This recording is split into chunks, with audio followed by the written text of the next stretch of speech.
Everything's on fire. Everything's on fire. Everything's on fire.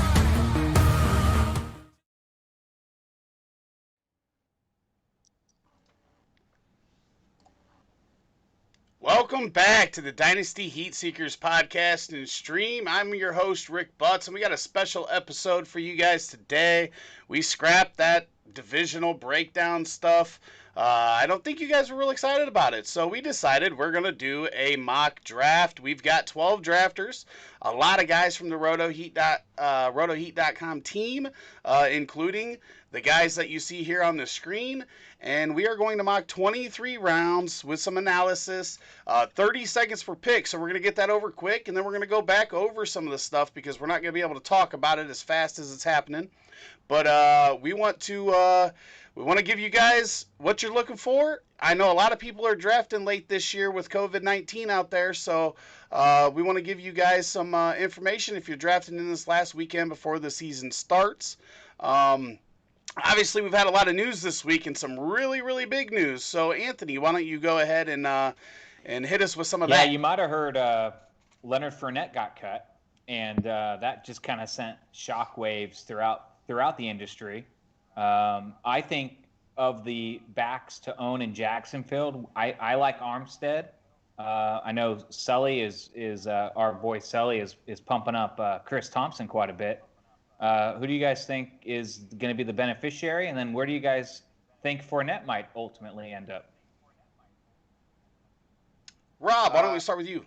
I actually really find the undrafted rookie to be pretty interesting over there, James Robinson.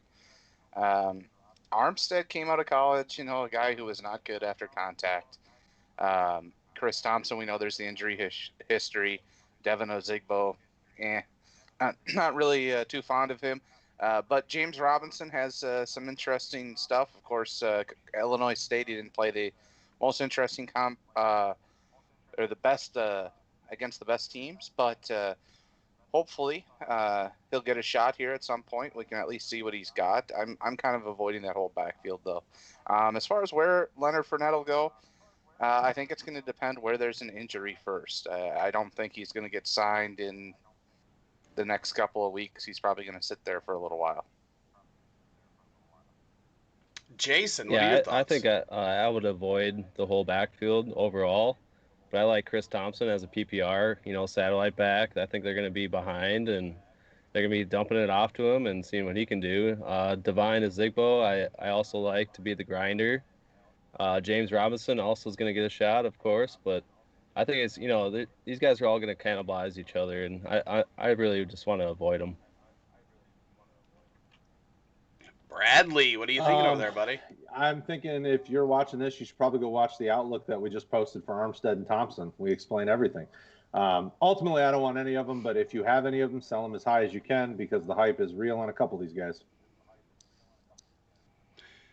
I'm the opposite of most of these guys. I want to take dart throws at this backfield because if it does work out, the cost to value that you're going to get is just immense. None of these guys are expensive, even with this hype coming on, because nobody knows which one it's going to be. Chris Thompson has the most upside. Like, we've seen, his talent is through the roof. If he's on your roster, I think you're going to be able to be comfortable starting him when he plays. Now, whether he makes it through that entire game or whether he plays, 6 to 8 weeks for you, that's the big question. But the guy's explosive. He's got big playability, and he's dynamic out of the backfield in the passing game. So for them PPR leagues, I think he's definitely a guy that you can plug in there when he is on the field. Other than that, Armstead, I think, is going to get the bulk of the carries here. And, even if it's not efficient, we've seen this with Leonard Fournette last year, right? He wasn't efficient as a runner. That team's not very good, so that doesn't help any.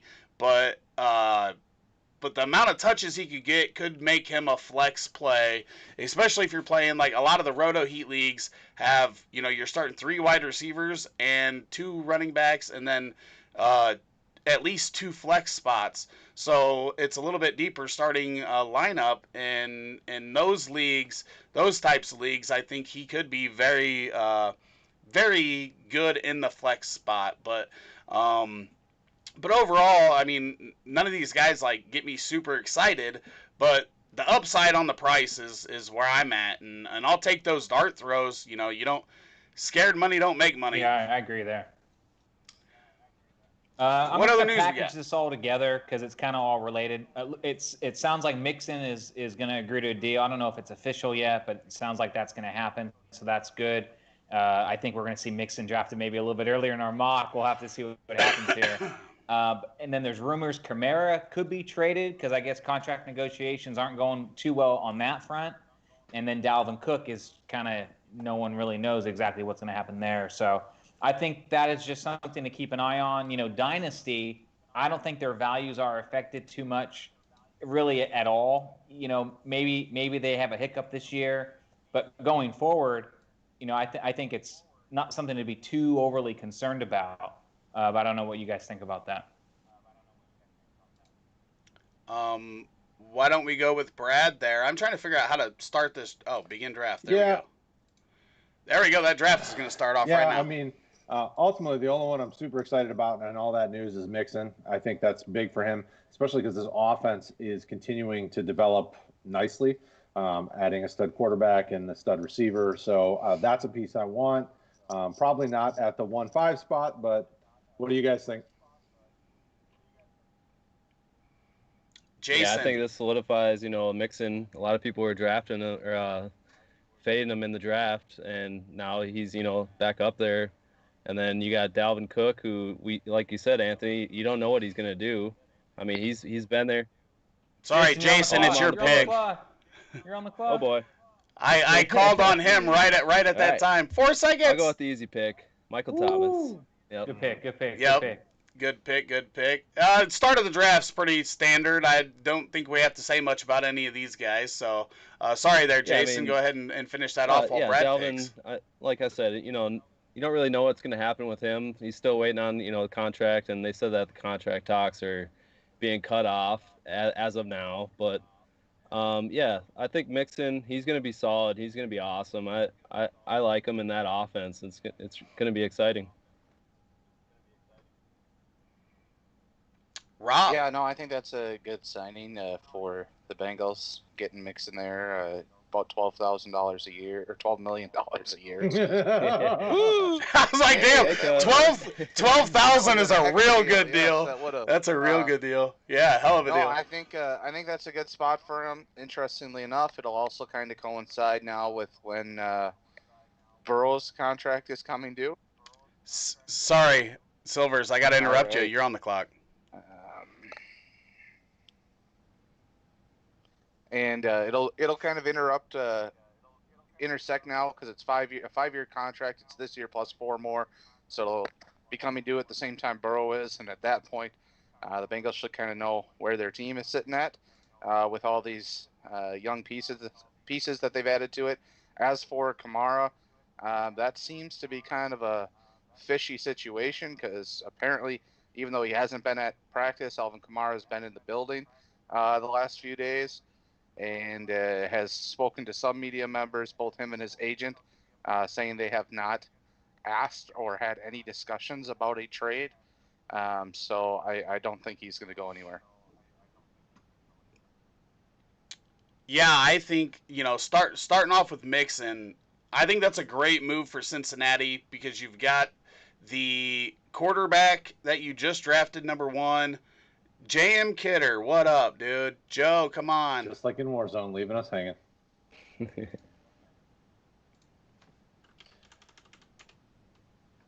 I don't know. Can I back this up here? Yes, you can. I'm not used to sleeper here.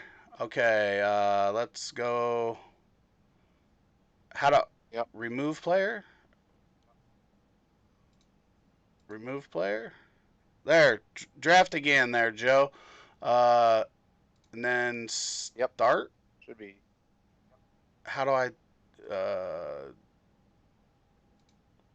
it won't start here. Oops. Oh, maybe he's taking Nick Chubb anyway. That's not who I figured he would take. Looks like it went the same way. I don't know what's The going clock's on. not running. It Yeah, should it is. be. Oh, it's running. good. It is What do I now. have to It do is now. here? Oh, we're You're good. up. Oh, it's my turn, and I'm gonna go ahead and I'm gonna start. Did I miss? Oh, he did go. Mm. Yeah, a little wide receiver there to start it up.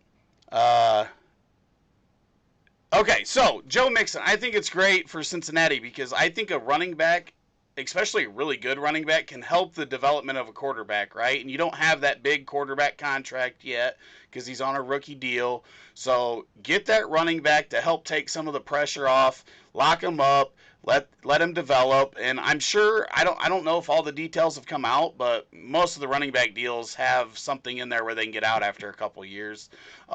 So yes, it's a lot of money for a running back, and I think if you're in a different situation, it might not be the best contract to give a running back, but help Joe Burrow out, give him that safety valve, and I think since he did the right thing, Kamara, I just think we've seen the Saints. It doesn't matter who they plug in that backfield. They've always been productive. They've always helped that team in some way or another, and that's probably why they're willing to trade him. But it is weird how it's all played out here, that what we've heard today. And then Dalvin, I think Dalvin ends up playing this year and worries about it later. But, who knows? Who knows? But the Vikings need him to contend this year, I think, especially after losing Diggs. Right now, it's Thielen and Cook who have the experience on that, as skill position players there. And I think they need both of those guys for the majority of the year to contend. And they should be a contending team, I think, in the division at least. But let's go over some of these the picks we've had here. The first round, I think, was pretty standard, right? Nobody really sticks out there. But we get these tight ends early in or early, but mid-second round. A little early for me there, Anthony. I didn't feel great with the wide receivers that were left. I was actually hoping Evans or Godwin would fall to me there. They were both taken right before me. I was looking at, Galladay and Odell Beckham, but I thought at that point, if I'm going to settle for a wide receiver I don't really like that much as some of those other guys that I thought I could have gotten who could have fallen to me, then I might as well just go and get the best tight end on the board, lock up that position, and then I'll be happy with one of these other wide receivers that fall to me here at this next spot anyway. So that was kind of what I was thinking there. Let's see. Brad, you just went with the old Homer pick there, eh? What's that? In that second round, you just went with the old Homer pick, baby, huh? When he's quality, he's quality. What can you do? That was not the analysis I was looking for, but It's Kenny G. What are you expecting? I mean, he is quarterback insulated. Look he produced last year with Blow, and that's it. After Stafford went down, he's still getting you wide receiver one production each week. My question with Galladay would be: is he going to? I got to make my pick here, and everybody made it very, very easy on me. I'm going a Homer pick too, but with no. How DK Metcalf should not be going in front of Allen Robinson. That's all I'll say there. Silver Sports. Juju. Juju, I don't think is bad. I didn't say that either of them were bad. I'm just saying. DK. I was getting ready to say DK's not bad. Juju. But, Allen's the man. Juju so underrated. But anyways, back to Kenny Galladay. Do you think with them having healthy receiver, Marvin Jones healthy, if Amendola's healthy, if Hawkinson gets more involved in the offense, do you think that he can put up those same kind of numbers? Because I felt like they were just forcing him the ball last year. At times they were, because he was their most consistent weapon. Obviously we saw injuries and things like that. But I think he's got such a strong rapport with Stafford that even with all these pieces on the field with him and healthy, I don't see how he still can't get a very good share of targets each week. And we see his catch rate has gone up every year. He's getting better every year. And I think he's hit his stride. I mean, you see kind of where he's at as a receiver. He's easily a wide receiver one. I probably took him a little earlier, but I like him more than, Mike Evans and Godwin and, and DJ Moore. I like him more than those guys. So at this point, I'm taking the guy that I trust long term. They're about to give him a big deal. He'll be there for a while. Hopefully Stafford will be there a little bit longer to feed him the ball, but we'll see. Rob, I called you out on it. It wasn't on purpose because I didn't see what team it was at first, but was there any other pick in that second round that you looked at and you thought, well, that was probably a little bit too early? Yeah, no, I think it kind of all fits. Really, it's with those wide receivers in that second round, it's kind of pick who you want to go with. I guess maybe in the second round I think the tight ends are too early. I just think tight ends aren't worth a second round pick. As great as George Kittle and Travis Kelce are, I'll never grab them that early. Unless I maybe have the back end of the second half pick. Jason, moving on to the third round. Yeah, I'm gonna go. Was there anything that stuck out to you, even value or somebody you thought went too early? I went with obvious. Michael Thomas. After the first three running backs went, and then I had to go with Derrick Henry to get my running back, who's going to be the grinder, and then Kenyan Drake. I think he's going to be pounding it as well. And then I just went with DeAndre Swift, who I think is going to be pretty damn awesome. He's going to be great. And you did not answer my question at all. He's excited. He drafted a good team. I was just making he is. He's like, I got running backs galore right now. Here we go. Right? No, what I was asking was, is there any pick in that third round that sticks out to you as an extreme value, or maybe somebody that you thought was overdrafted in that I think spot? a good value is A.J. Brown. He's going to be, very busy. A lot of people are saying that, the guy that, like I just brought up, Henry, everyone says that they're a heavy running team, and, Tannehill can't get him the ball to A.J. Brown. I think that's false narrative for sure.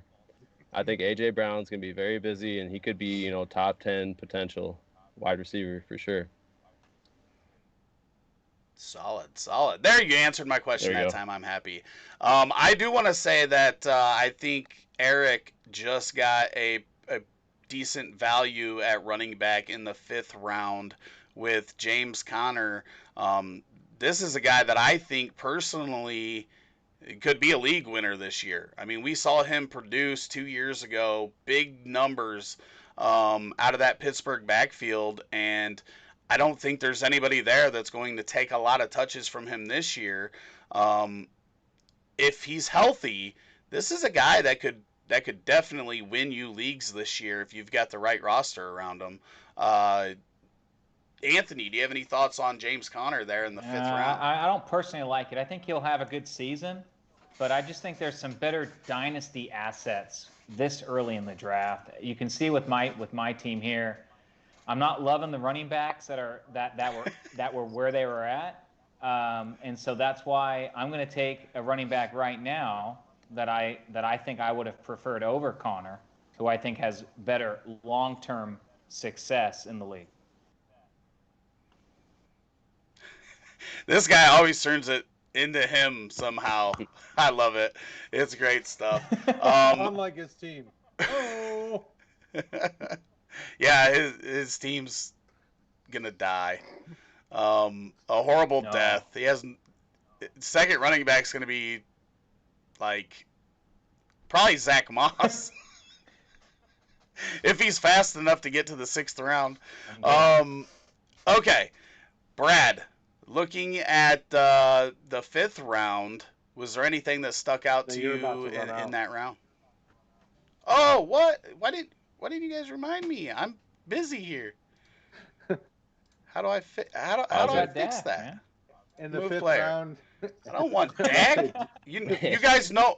No. Now it gave me no. You gotta pause it. Stop. pause the draft, bud.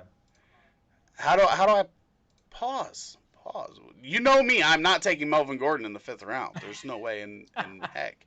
I'll let them guys keep their players. I won't take them, but I ain't taking him. You guys gotta remind me here. I'm over here doing crazy stuff. Well, so far in the fifth round, outside of your no pick picks, I was gonna give some analysis to give you some time so that you could get that together. Yeah, I mean James Conner. I don't know how to. Set player. Sorry, I don't know. I'm not used to this system. Good pick. I reached a little bit. Okay, resume draft. Okay, sorry, Brad. Go ahead. Well, I would venture to say most of these picks I think might be a little reachy. For me, I'm not a big Thielen supporter. I think the best has come and gone. So seeing Thielen there in the 5th round is a little disheartening. I think the tough thing for me is I'm not a big Connor supporter either. But why did it automatically pick for me? Oh, you're on auto pick because you timed out. It really wants you to have a quarterback, though. You need I do. Right. Change player. I do Fine, not. don't want Dak. I Now do you have not. Kyler. Do not want. Haven't skipped Do the not ADP, want I him think. there.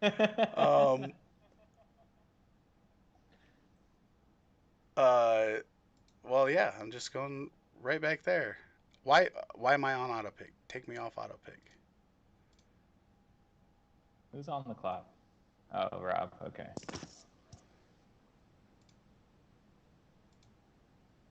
There we go. I think I got it Yeah, fixed. looks good now. I hope so. Yeah, you don't say auto anymore, so I think you're straight. You want it, Justin? Yeah. Right on. I like that pick.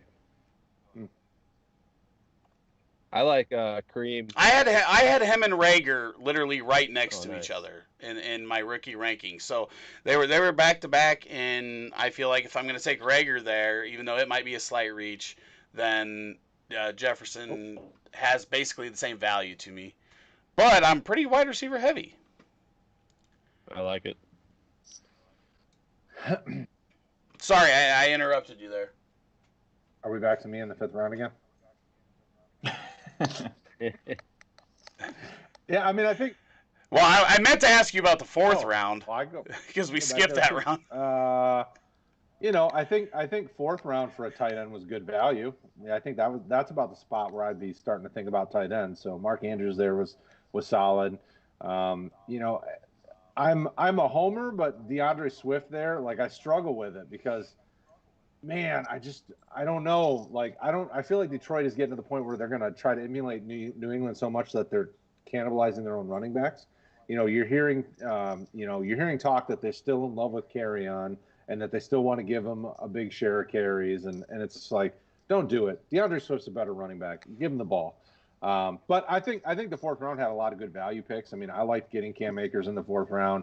I think DJ Shark was good there in the 4th round. I thought Silvers getting Montgomery was great there. Anthony's pick's probably the only one that's questionable, really, just because Anthony made it. Oh, Lockett? Pretty standard. I think McLaurin is. I was not big on him, but this dude's growing on me. Like I think in the 4th round, with the volume he's gonna get, that's a smash pick there by Eric. And that's 2 different picks that I've liked of Eric. So Jonathan Taylor was really early for me though. Okay, so 5th round, and why don't we go Rob here because he's been quiet for a minute. Yeah, 5th round. I did not like Thielen at the end of the round. I think he's getting past his prime for a dynasty standpoint. I think he's got good 1-year value.